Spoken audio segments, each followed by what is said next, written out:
large games is against the Lions and the Giants. So their key additions is punter Bradley Pinion, offensive linebacker Shaquille Barrett, safety Kendall Bryce, safety Deion Buchanan, wide receiver Brashard Perryman.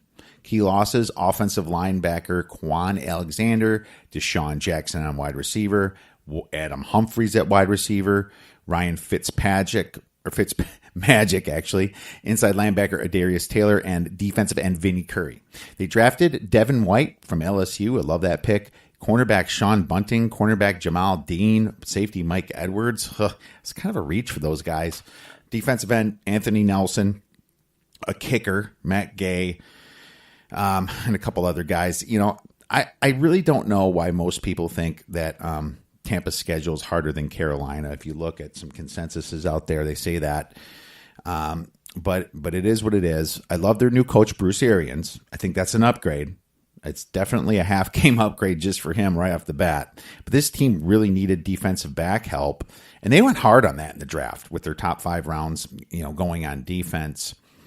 You know, I thought they could have done a little bit more on the cornerback side for, free agency, but they did get Deion Buchanan.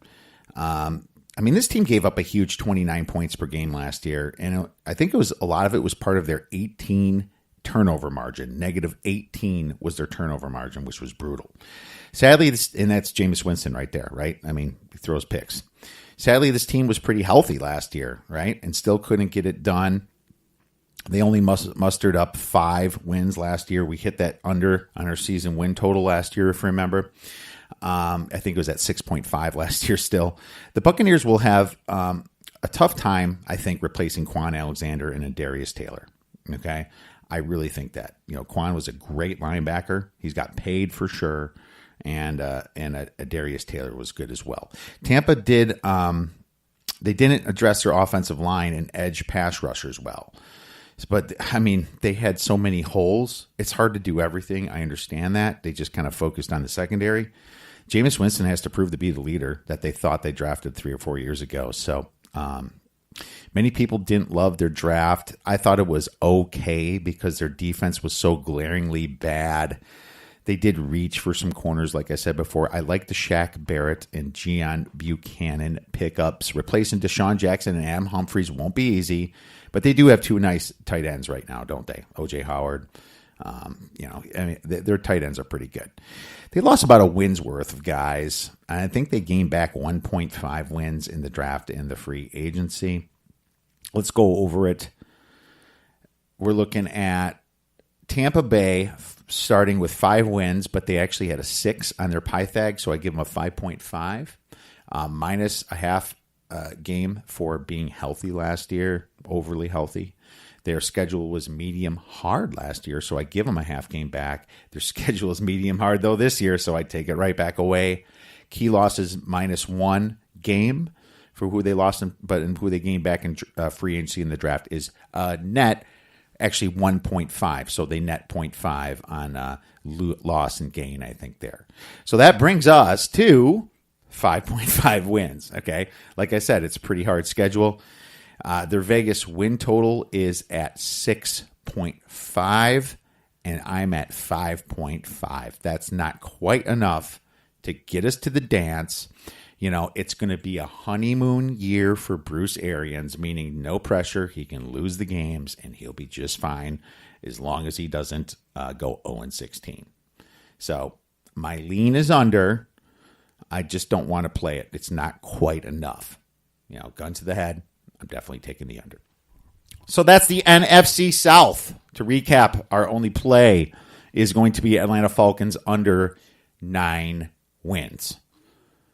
Let's move on to the Preakness Stakes with Chris Fallica.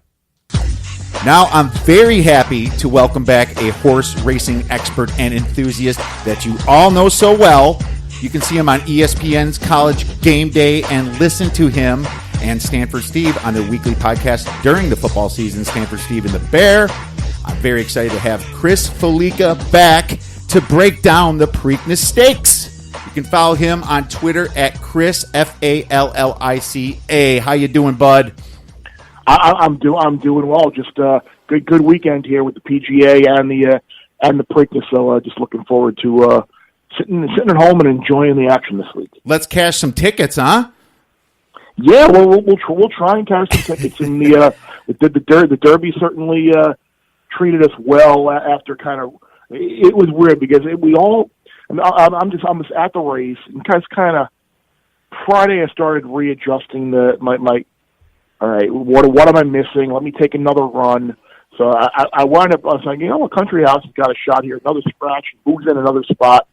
He's certainly a capable horse to at least hit the board.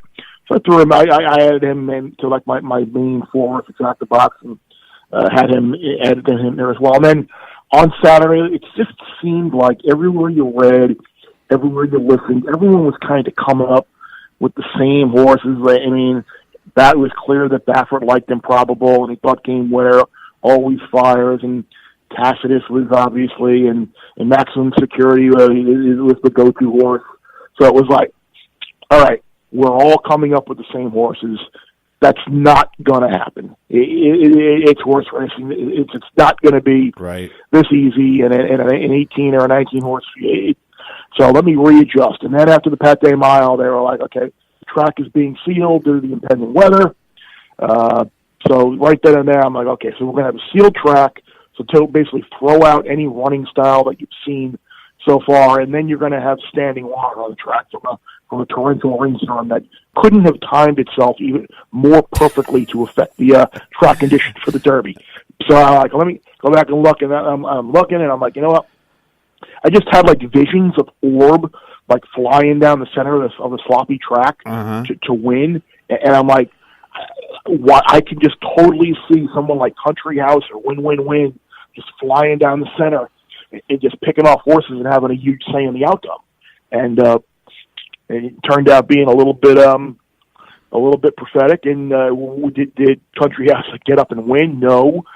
He ran great, and obviously we saw the controversy with Maximum Security. And was he the best horse in the race? Yes, but that's a disqualification 100 out of 100 times. And if that were the fifth race at Belmont on Saturday, it would have taken less than 5 minutes to take his number down and readjust the order of finish. And we were really lucky that we did not have a nearly catastrophic incident and injury where Kawara Will goes down and you had potentially 13, 14 horses right behind him and immediately behind him that it could have been really, really ugly. So the DQ was the right call, and despite what Gary West and whoever else will have you believe. So we're gonna move on, and if you really thought he had the best horse and wanted to go on to be a 3-year-old champion, like you said, you have races like the Preakness and the Belmont Stakes to run in to win a 3-year-old title. So I'd be shocked if we saw Maximum Security again before getting an appearance fee at Monmouth to run in the Haskell. So he won't be in the Belmont, Maximum Security. No, he's already said he's done with the Triple Crown for the. Wow. He's basically sour grapes, pack up your ball and go home. So, hey, it is what it is. Right. Wow. I don't know if I would think that way, but apparently he does here. And there's just so many ways to look at it. I've heard people say, well, this is something you see in horse racing that doesn't get called, like something that happens at the end of the game and this crazy foul happens. It's like, and then you say that any day in the Belmont, it should be called like that, and it would be. So I'm just curious why the stewards messed it up so bad. Because that's the thing. And that's the issue that I think most racing people have, not even racing people, if this was a disqualification and then you're given Louis Sayas 15-day suspension on top of it, why did it take a jockey objection on the track to cause you to look at the race? Why didn't the stewards supposed to be inquiry? That's the biggest issue that I have with everything the way it went down. Yeah, and I think this might have to be a learning experience to how to handle this in the future. This was serious. It's probably going to hurt the Preaknesses and the Belmont's ratings. We have two horses here that were literally 1 and 2 that aren't even in these races here. Is there anything that NBC could have done better, and maybe horse racing can do better for if this could happen again? Well, I mean, NBC is just going to have to make the best television show that they can, and and look, they're in a tough spot because not really. I shouldn't say a tough spot, but they're in a position where you need to appeal to the mainstream horse player, and you also need to try and bring in the casual fan, the casual viewer type audience who really doesn't watch horse racing for anything other than the big 3 Triple Crown races of the year and maybe the Breeders' Cup Classic.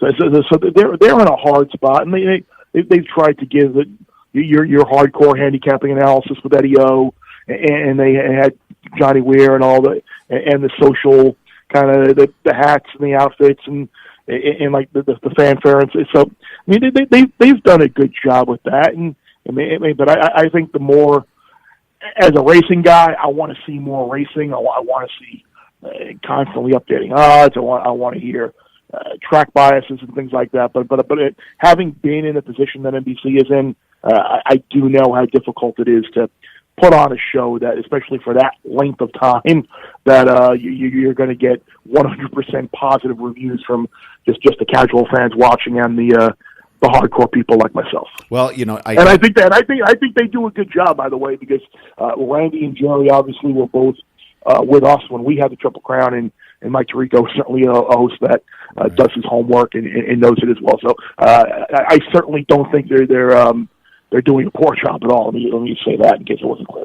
Well, you're in TV, so that's really cool. You're empathetic to what happened here, and so I get that. Now that you explain it like that, you're right. What can they do? I guess the only thing I could think of is maybe in the future, if we're going to learn from it, is have some sort of moderator between the stewards and the TV show, where they would kind of have a little bit more communication. Kind of tell everyone, say, "Hold your horses." And that I agree with. I would say the way the stewards handled it, where they didn't make them, where basically they had sent one person out to read a prepared statement and really didn't take questions from the media. That was bad, and I don't want to have again. I did not see the actual NBC telecast being at the track, so I don't know exactly how they handled those 22 minutes. I maybe go back and watch and look.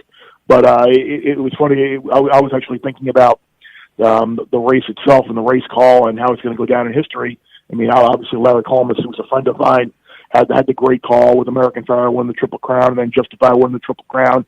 And like the call that everyone's going to remember now is Mike Tirico saying, for the first time in Kentucky Derby history, the horse that crossed the wire first has been taken down on race day, and that's like how the country house winning the Derby will be remembered. Yeah, that's true. That's how it is, and I wonder if that kind of degrades him a little bit. I talked a little bit about that to Marco, and I guess there's an asterisk there, so that's very interesting. Yet, I guess jockeys have some sort of inner thing, kind of like how baseball is, unwritten rules that you don't do objections if it really doesn't affect you, and so that kind of got messy. And I think it needs to be called the same way every single time, personally, and so there's consistency. So maybe they did learn from this, and hopefully the next experience is going to be great for the fans, right? Yeah, I would think. I think there's always lessons to be learned. So regardless of you don't have the winning. I have any of the horses that finish the money here. From a handicapper's point of view, I think Saturday's race is a really good betting opportunity. Well, I'm definitely happy for you because, getting Country House in there with, I think it was Code of Honor. It sounds like everyone saw what those $1 exactas were paying. It sounds like you did pretty well there without giving out too much information. It's funny because, I was with a bunch of guys and I was just getting texts from people who you kind of hear from on the big race days. I mean, that's when they'll chime in. Who do you like in the Derby? Who do you like in the Preakness? Who do you like in the Belmont? Or who do you like in the Breeders' Cup Classic? Or like events like that. Right. And it was basically like me just cutting and pasting and playing a 5-4-6 active box, 5, 13, 14, 16, 20. And at about 7:20 or so on Saturday night, May 4th, my phone started like replying with like an immediate chain of about 20 people just saying, "Oh my God!" Hey, I was happy to make some people some money. Yeah, I think I was